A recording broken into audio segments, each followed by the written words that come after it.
नमस्कार दोस्तों, मैं यश गौतम, आपका स्वागत है मेरे यूट्यूब चैनल पर। दोस्तों कैसे आप सभी, मैं उम्मीद करता हूँ आप सभी अच्छे होंगे। दोस्तों आज इस वीडियो में मैं आपको सिखाने वाला हूँ ट्रायल बैलेंस से trading account, profit and loss account और बैलेंस शीट कैसे तैयार करें। तो ये वीडियो बहुत ज़्यादा इंपॉर्टेंट होने वाली है, बन रही है इस वीडियो के साथ। और यदि अभी तक आपने मेरा यूट्यूब चैनल सब्सक्राइब नहीं किया है तो कर लीजिए ऐसी बेनिफिशियल वीडियोज़ के लिए। और दोस्तों आप जो स्क्रीन पर देख रहे हैं trading account, profit and loss account और बैलेंस शीट, ये एक फुल्ली ऑटोमेटिक शीट है जिसमें कि सिर्फ हमें इस ट्रायल बैलेंस में अमाउंट डालनी है और आपका trading account, profit and loss account और बैलेंस शीट ऑटोमेटिक ही तैयार हो जाएगी। क्योंकि इसमें फॉर्मूले लगे हुए हैं और कैसे कैसे इसमें फॉर्मूले लगाए गए हैं वो मैं आपको वीडियो के एंड में बताने वाला हूँ। बने रहिए इस वीडियो के साथ। तो दोस्तों चलते हैं वीडियो को स्टार्ट करते हैं। सबसे पहले जैसे कि मैंने आपको बताया था, हमें ट्रायल बैलेंस में सिर्फ अमाउंट डालनी है और अमाउंट डालने के बाद हमारा trading account, profit and loss account और बैलेंस शीट तैयार हो जाएगी। अब जैसे कि हमारा अकाउंटिंग चार्जेस है, ठीक है, तो हमारे जो अकाउंटिंग चार्जेस हैं वो है 24,000 रुपये, ठीक है। और अकाउंटिंग चार्जेस जो होते हैं ये हमारे प्रॉफिट एंड लॉस अकाउंट का पार्ट है और ये इनडायरेक्ट एक्सपेंसेस में आता है डेबिट साइड में। जैसे कि आप देख रहे होंगे अकाउंटिंग चार्जेस यहाँ ऑटोमेटिक 24,000 रुपये यहाँ पर आ चुके हैं।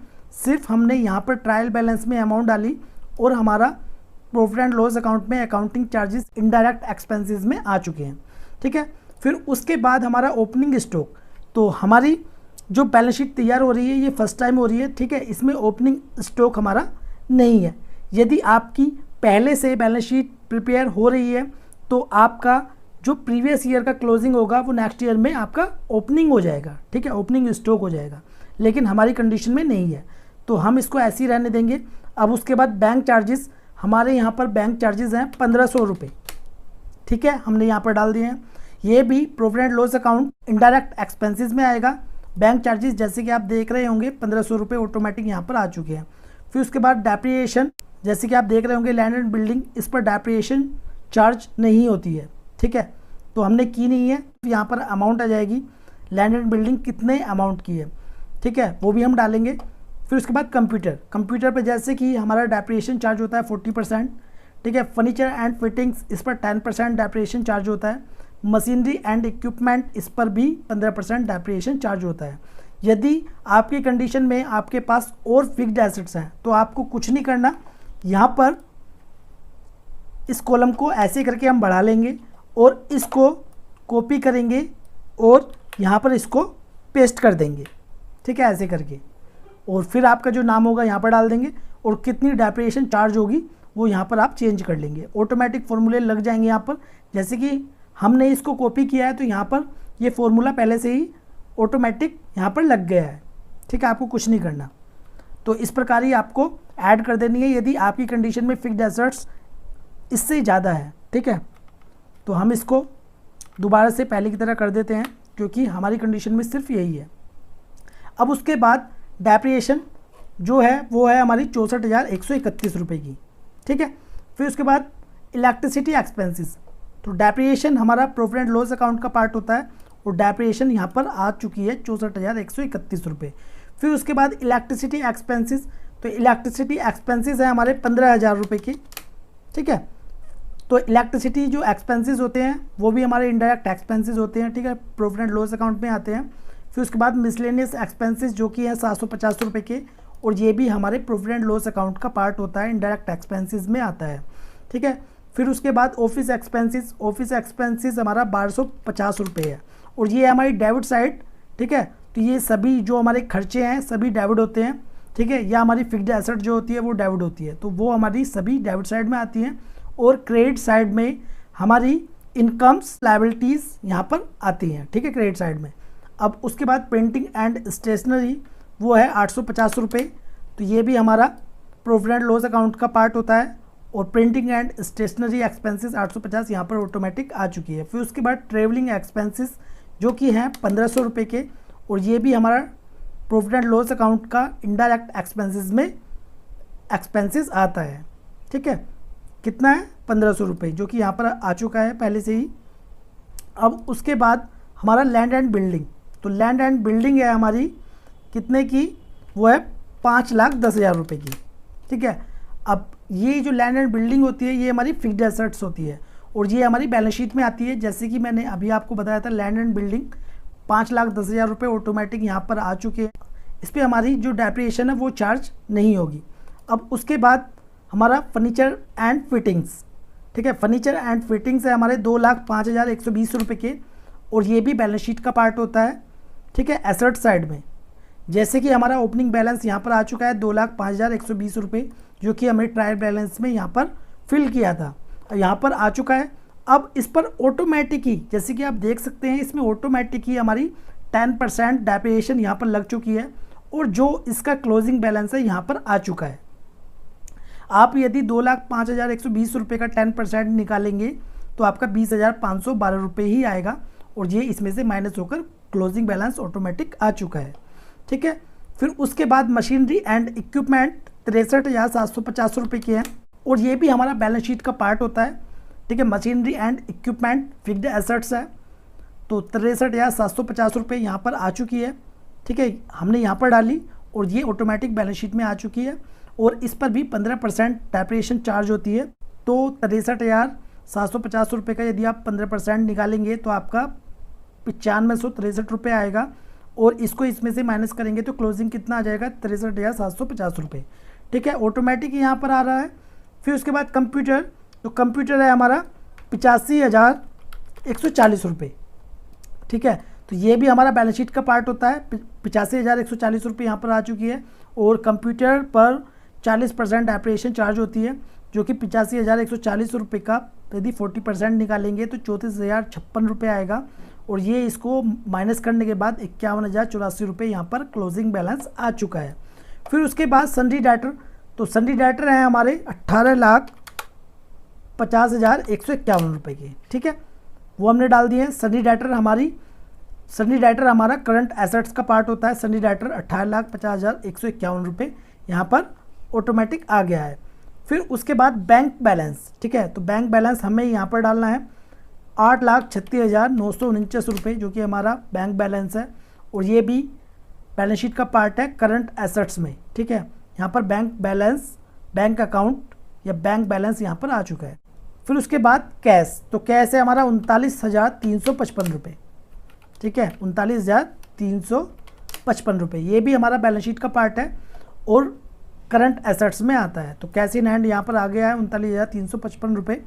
अब उसके बाद लोन एंड एडवांसेस, तो लोन एंड एडवांसेस है हमारे 1,05,000 रुपये के, ठीक है, हमने यहाँ पर डाल दिए हैं और ये भी लोन एंड एडवांसेस ये बैलेंस शीट का पार्ट होता है, करंट एसेट्स में आएगा 1,05,000 रुपये, ठीक है, यहाँ पर आ चुका है।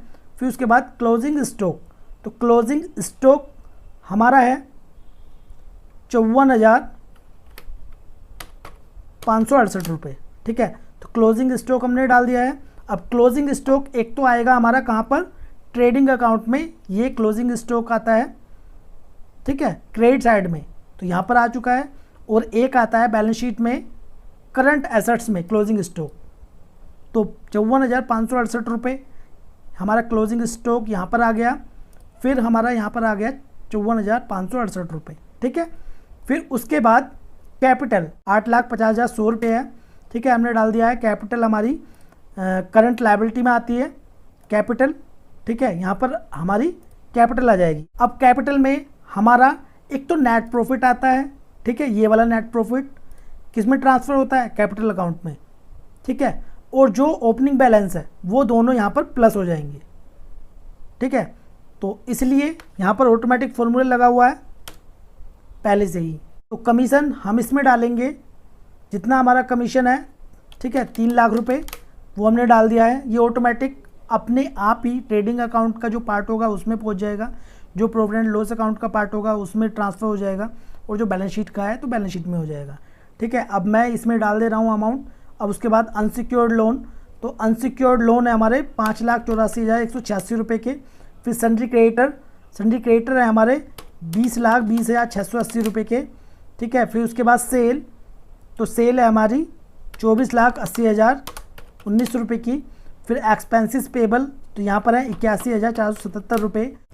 फिर उसके बाद है कन्वेंस, तो कन्वेंस हमारा डेबिट साइड में आएगा 1,000 रुपये। फिर उसके बाद है परचेज, तो परचेज है हमारी 25,12,234 रुपये। फिर उसके बाद वाटर एक्सपेंसेस 1,500 रुपये। फिर उसके बाद हमारे टेलीफोन एक्सपेंसेस 1,000 रुपये। सैलरी एंड वेजेस हमारी 50,000 रुपये। फिर उसके बाद इंटरेस्ट पेड 850 रुपये। अब जैसे कि आप देख सकते हैं ट्रायल बैलेंस का डेबिट बैलेंस और क्रेडिट बैलेंस ये बिल्कुल मैच है, ठीक है। 63,71,030 रुपये दोनों मैच है, ठीक है। अब आ जाते हैं ट्रेडिंग अकाउंट और प्रॉफिट एंड लॉस अकाउंट पे। अब हमारा इसमें तो अब जैसे कि आप यहाँ पर देख सकते हैं नेट प्रॉफिट 1,59,022 रुपये है। जैसे कि इसमें क्रेडिट साइड हमारी बैलेंस शीट की लायबिलिटी साइड 36,95,465 रुपये है, और जो हमारी बैलेंस शीट की डेबिट साइड है जिसमें एसेट्स होती हैं, ठीक है, तो वो भी 36,95,465 रुपये। यानी कि हमारी बैलेंस शीट में कोई भी डिफरेंस नहीं है। यदि आपकी बैलेंस शीट में कोई डिफरेंस आता है तो वो आपकी बैलेंस शीट सही नहीं है, उसको आपको सही करना होगा, ठीक है। तो हमारा ट्रायल बैलेंस भी बिल्कुल मैच है, हमारा नेट प्रॉफिट भी यहाँ पर आ चुका है और बैलेंस शीट भी हमारी बिल्कुल मैच है। यानी कि हमारा trading account, profit and loss account और बैलेंस शीट तैयार हो चुकी है। हमने क्या किया, हमने सिर्फ ट्रायल बैलेंस में अमाउंट इसमें फिल की, और फिल करने के बाद हमारी जो बैलेंस शीट है, प्रॉफिट एंड लॉस अकाउंट है और ट्रेडिंग अकाउंट है, वो अपने आप ही तैयार हो गया, ठीक है। अब मैं आपको बता देता हूँ एक बार फॉर्मूले के बारे में, ठीक है, कैसे कैसे इसमें हमारा नेट प्रॉफिट, ग्रॉस प्रॉफिट निकल के आया है। तो देखिए इसमें क्या है, इसमें जो फॉर्मूला लगा हुआ है मैं आपको बता देता हूँ। इसमें equal sales plus closing stock minus opening stock वाला कॉलम माइनस परचेज वाला कॉलम, एंटर। तो ये हमारा ग्रॉस प्रॉफिट निकल कर आ जाएगा। फिर उसके बाद हम बात करते हैं नेट प्रॉफिट की। तो नेट प्रॉफिट में जो फॉर्मूला लगता है वो कैसे लगता है, इक्वल, ठीक है। तो क्रेडिट साइड ये वाली, इसमें से हम माइनस कर देंगे सभी एक्सपेंसेस को, ठीक है। ये हमने कॉलम सिलेक्ट किया, माइनस, फिर ये वाला कॉलम माइनस, फिर ये वाला कॉलम माइनस, फिर ये minus minus minus minus minus minus minus, एक एक कॉलम को सिलेक्ट करना है और माइनस का साइन लगाना है, माइनस माइनस, एंटर। तो ये हमारा नेट प्रॉफिट ऐसे निकल कर आता है। यानी कि जो हमारी क्रेडिट साइड होगी उसमें से माइनस करनी है डेबिट साइड को, ठीक है। और बैलेंस शीट में तो ज़्यादा कुछ फॉर्मूले नहीं होते हैं। यहाँ पर सम का फॉर्मूला लगा हुआ है, ठीक है, यहाँ पर भी सम का फॉर्मूला लगा हुआ है, और यहाँ पर हमने फॉर्मूला लगाया हुआ है, ठीक है, फिक्स्ड एसेट्स में, जैसे कि आप देख सकते हैं, इक्वल मल्टीप्लाई 40/100, ठीक है, ऐसे करके लगाया हुआ है। तो दोस्तों यदि आप इस शीट को डाउनलोड करना चाहते हैं तो लिंक मैंने डिस्क्रिप्शन में दिया हुआ है, आप इस शीट को भी डाउनलोड कर सकते हैं। तो दोस्तों मिलते हैं नेक्स्ट वीडियो में, जब तक के लिए जय हिंद जय भारत।